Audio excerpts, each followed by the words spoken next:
This is a place where I come to think and walk. This is a park that is closer to my parents' house. And a nice park. This colony is the third worst in Mexico City to live, because even it is very nice, or seems to be nice,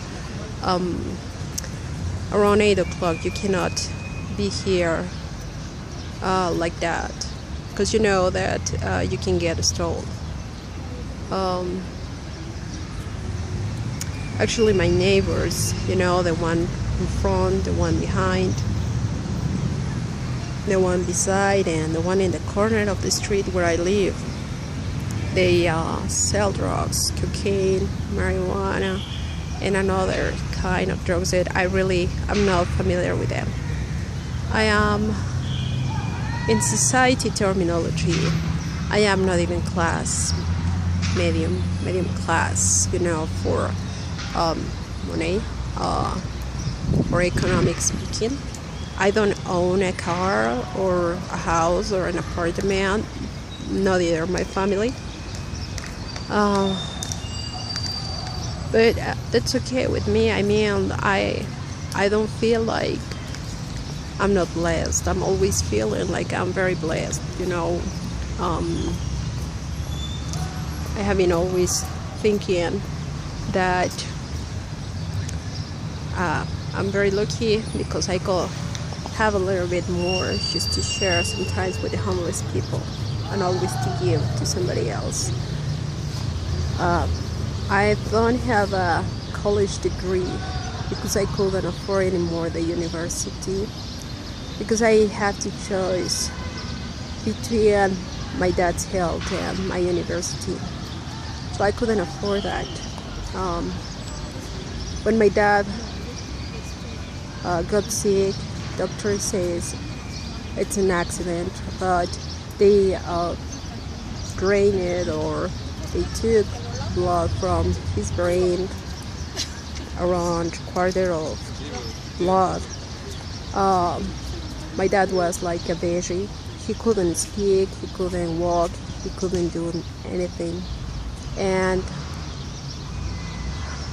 I was young, very young, and I had to quit school and I had to start to work because, like I say, we didn't own a house, so we had to pay rent, we had to buy food, medication, and other stuff for my dad.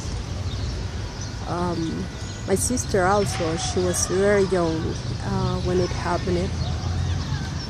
I just remember one time that, my dad's sisters were helping us to take care of him, that one of them just slapped him in the head. My dad couldn't even understand why. Couldn't even defend himself. He was just vulnerable, and I remember I felt so frustrated and I cried a lot. That I just ran upstairs and I started to claim to God and say, God, if you let him recognize me and he speak to me, I will take care of him, but please don't let people abuse him. He's so vulnerable. And I remember that 5 minutes after that prayer, one of my aunts came and said, your dad is asking for you. And it was amazing, because since my dad got out of the hospital, he didn't recognize me or my sister or my mom.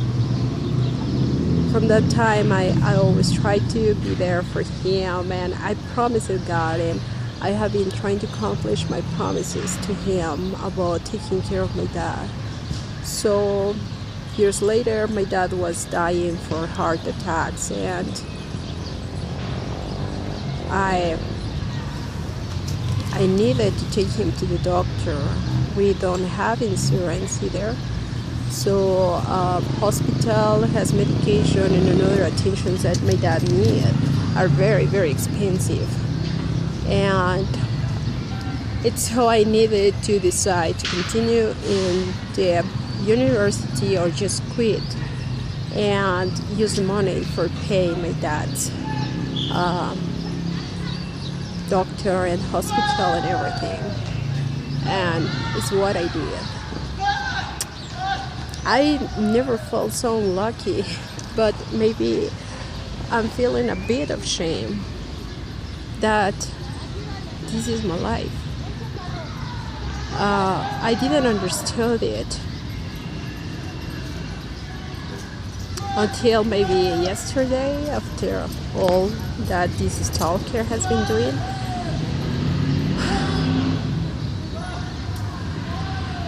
We had very rough times, my family and I. I just remember that there were a time that we couldn't afford paying a rent and people kick us literally out of the house.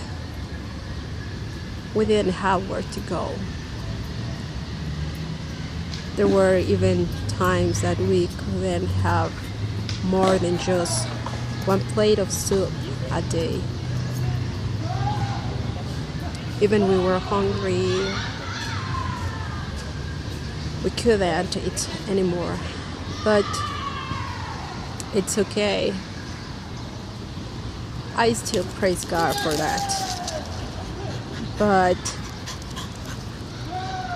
when people try to put themselves like better and try to judge me for what I'm doing, I don't feel like it is fair at all. I think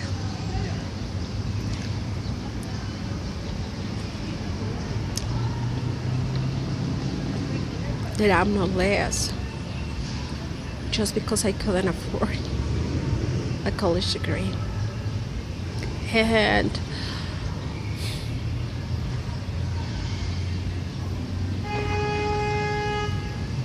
I never have been trying to pretend that I'm rich or that I have money, because I am not. I'm trying to keep everything so simple.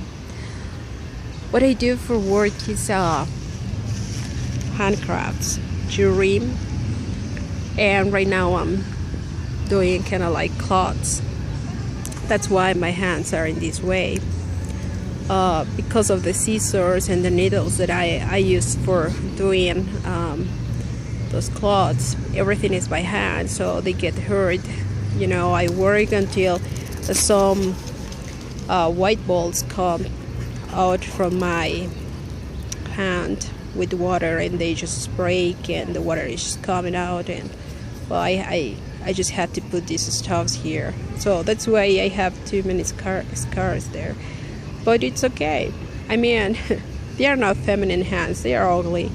You can see here the fingernail, and it is because when I make jewelry, it is very sharpy, you know, crystal and metals.